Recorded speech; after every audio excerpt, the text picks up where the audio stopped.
અમદાવાદ મિત્ર ન્યૂઝમાં આપનું સ્વાગત છે। અમદાવાદના ઇતિહાસની સૌથી મોટી ડિમોલેશન કાર્યવાહી ચંડોળા ખાતે થઈ રહી છે, ત્યારે હવે આ મુદ્દો હાઈકોર્ટ પહોંચ્યો છે।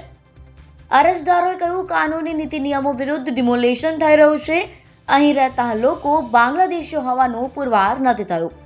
પોલીસ અને વહીવટીતંત્ર મનમાની કરી શકે નહીં। અહીં રહેતા લોકો ગેરકાયદે વિદેશી છે કે નહીં તે ફોરેન ટ્રિબ્યુનલ નક્કી કરે। ઘર તોડતા અગાઉ કોઈ નોટિસ અપાઈ નથી, પુનર્વસનની પણ કોઈ વાત નથી। હાઈકોર્ટમાં તાત્કાલિક સુનાવણી માટે અરજી કરાઈ છે।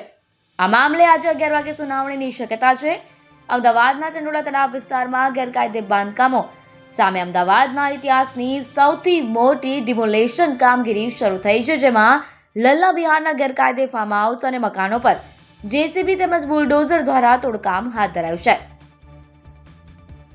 1000થી વધુ પોલીસ કર્મીઓના મોટા કાફલાએ સમગ્ર વિસ્તારને કોર્ડન કરી દીધો। સિયાસતનગરમાં ક્રાઇમ બ્રાન્ચની ટીમે કોમ્બિંગ કર્યું અને ગેરકાયદે મકાનોમાં રહેતા લોકોને બહાર કાઢી ઘર ખાલી કરવાની અંતિમ સૂચના આપવામાં આવી।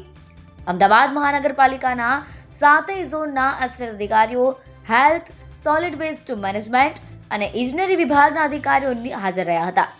અમદાવાદના ચંડોળા તળાવ આસપાસમાં તંત્રએ ડિમોલેશનની કામગીરી હાથ ધરી છે। સવારથી શરૂ થયેલી આ મેગા ડિમોલેશનની કામગીરીને પગલે મોટી સંખ્યામાં પોલીસનો બંદોબસ્ત ગોઠવવામાં આવ્યો છે। क्या लगता है आगे समाज में क्या मारा सकता है और जो मकानों का डेमोलिशन करना है उसके आगे क्या करना है? एएमसी ने कल अहमदाबाद म्यूनिसिपल कमिश्नरेट ने कल इन सब का चंडोला तालाब का सर्वे किया था और जैसा कि भूतकाल में भी यहाँ पे डिमोलिशन की कार्रवाई हुई है, फिर से इन लोगों ने गैर कायदेसर दबान करके इस पे बहुत बड़ी मिलकत बनाई है। जो लाला बिहारी है, पहले पेरोल जम कर पहले पण आरोपी था, वो पेरोल जम करके भागा हुआ है। उसका लड़का अब ये सारा हैंडल कर रहा था। बांग्लादेशियों जो गैर कायदेसर घुसे थे उनकी पूछपरछ में पाया गया कि लाला बिहारी और उसका लड़का उनके गलत रेंट एग्रीमेंट बनाने में मदद करता था पैसे लेके। उसके साथ साथ ये फार्म हाउस भी बनाया हुआ था जहाँ पे बांग्लादेशी लड़कियों का शोषण होता था, उनके द्वारा यहाँ प्रोस्टिट्यूशन रैकेट चलाया जाता था और गरीब लोगों को ये फाइनेंस पे पैसा देता था, उनके थ्रू ऑटो रिक्शा चलवाता था। 250 जितनी ऑटो रिक्शा जो गरीब लोग अपनी मजदूरी से पैसा लाते थे उसको जब्त कर लेता था।